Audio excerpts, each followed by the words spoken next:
Alright, so the game boots up and boom, the soundtrack immediately starts cooking like it owes someone money. My ears straight up started trembling, bro. This music hits you with that. Your life is meaningless and you are stuck in a nightmare forever energy. But like, in a sexy way. We wake up on some dusty ass ground, absolutely clueless, like, where the hell am I and who the hell am I? And why do I already regret existing? And right as we are questioning life itself, our loyal sidekick pulls up, like, rise and shine, buddy. Trauma ain't gonna experience itself. So we start walking, and let me say it right now. The atmosphere, holy damn hell. Peak vibes, peak depression, and everything is stupidly detailed. So pretty, so horrifying, so I need holy water at the same time.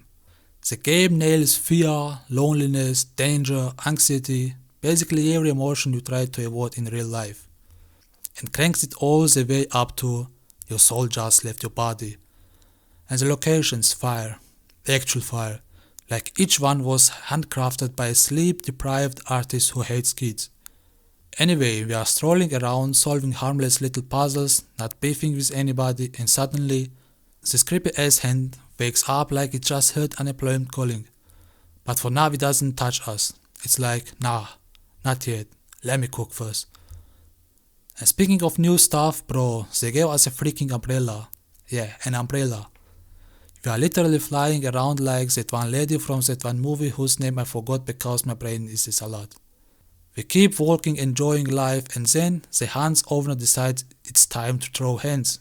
So we are sprinting, screaming internally, questioning every choice we have ever made. Then first fight. This flying roach demons start pulling up like, yo, let me ruin your day real quick.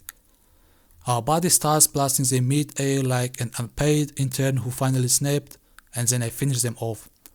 Thin walk makes the dream walk, baby. And look at this stance, man. Just look. Chef's kiss. Michelangelo couldn't. And when the puppet hand lady finally shows her face, nah, bro.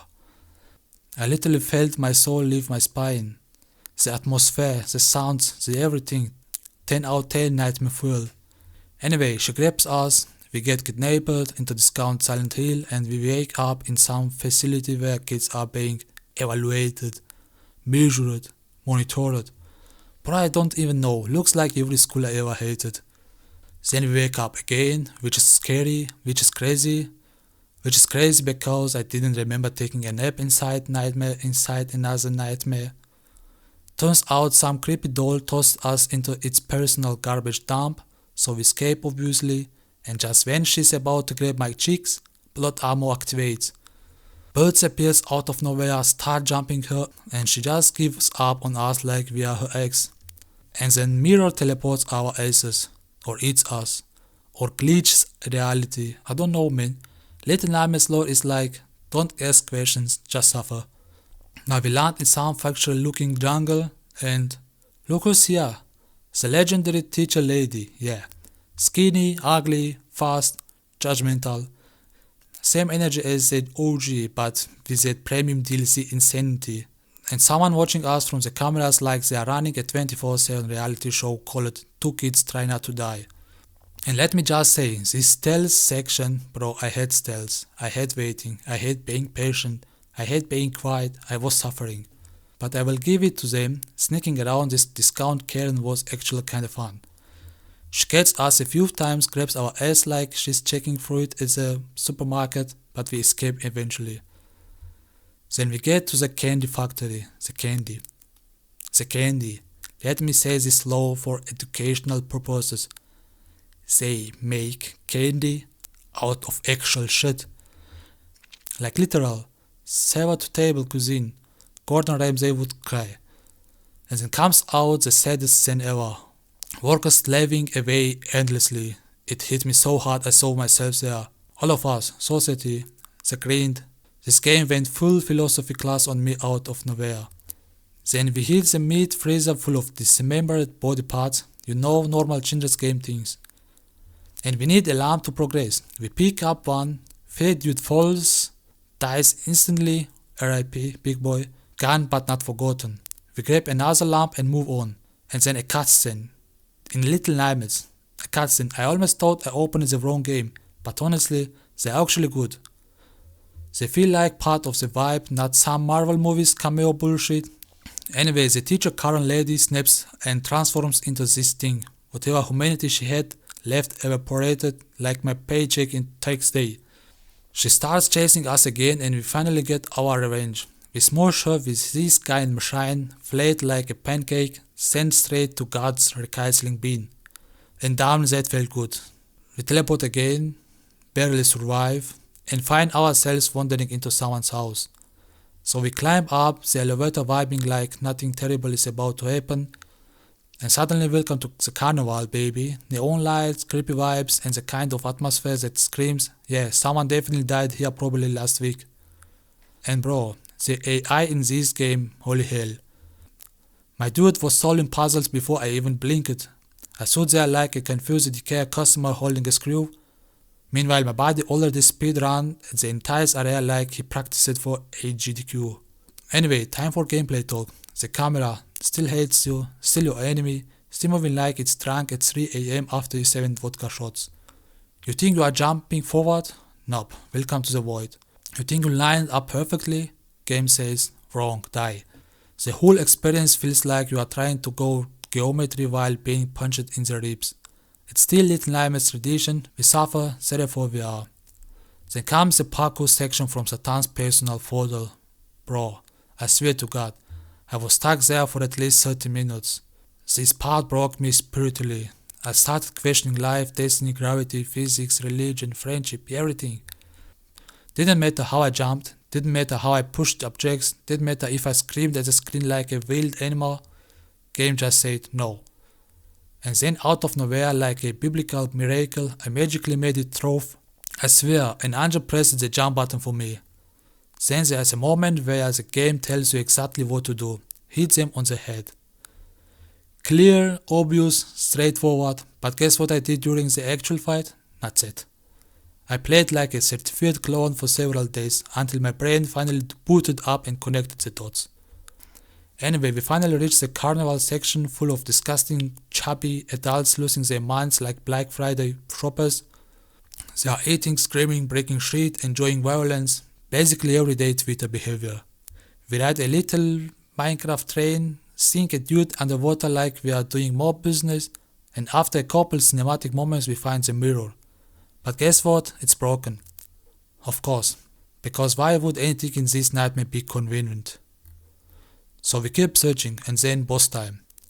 The double duo demons, two freaks stitched together by pure hatred and duct tape. One big slow monster and one tiny hyperactive gremlin hunting.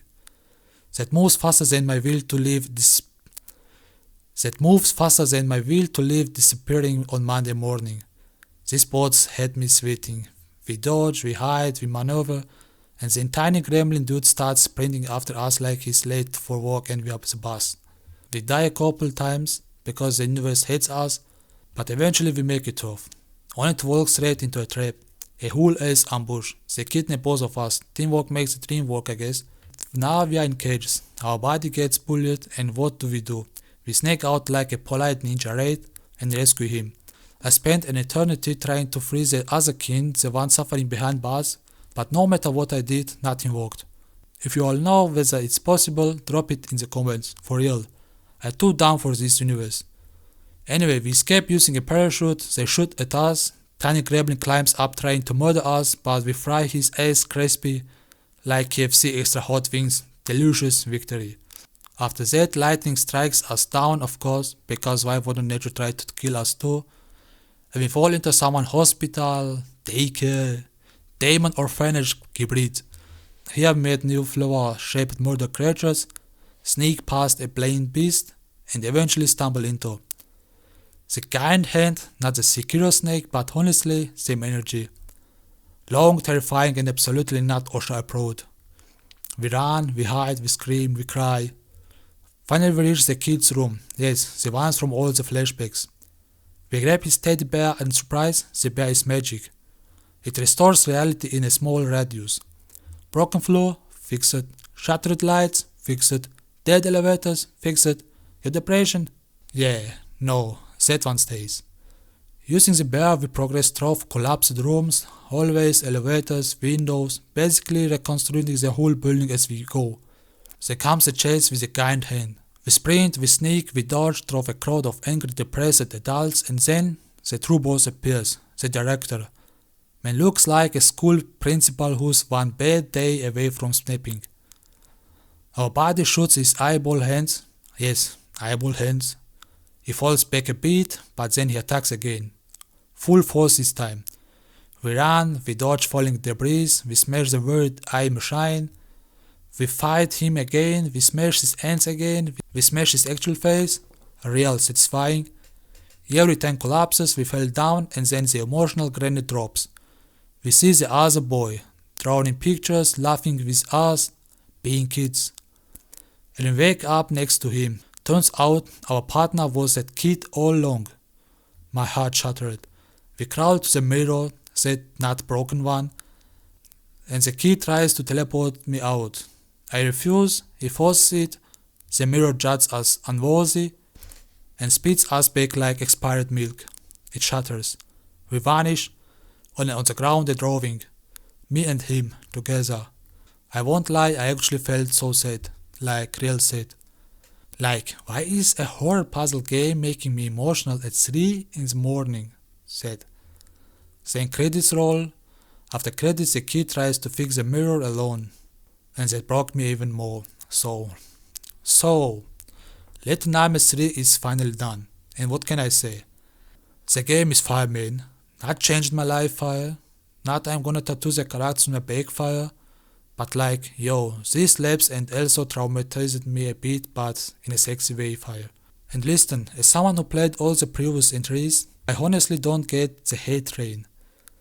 People act like the devs committed war crimes. Bro, chill. Yes, it's not as terrifying as the first 2 games. Your heart rate isn't trying to leave your body this time, but the atmosphere, still insane, still depressing. Still that my childhood trauma just winked at me from the corner vibe. And the new devs, bruh, they didn't ruin anything. They literally handled the IP like an ancient artifact guarded by a monk with anxiety. They barely changed things. They were scared to sneeze near the formula. They kept the fans love and then sprinkled some new stuff to keep us from falling asleep. Look at the additions. Co-op, the umbrella flight mechanic, ranged weapons for love, melee range for alone, the AI buddy that carries harder than half of your friends. It's familiar but improved, not reinvented, refined, and the hate is like, what? You wanted them to make Dark Souls 4 or what?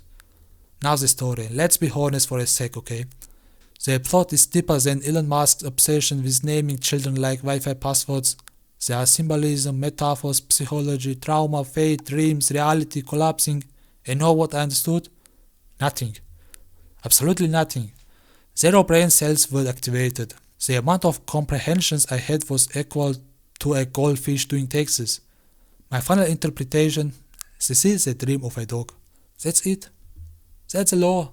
But seriously, the world is super detailed, characters feel alive, environment tells their own stories, everything connects, but in that, you need 3 PhDs and a brain upgrade way. Now the length, yeah, the game is short, like, really short, and people playing $40 for it.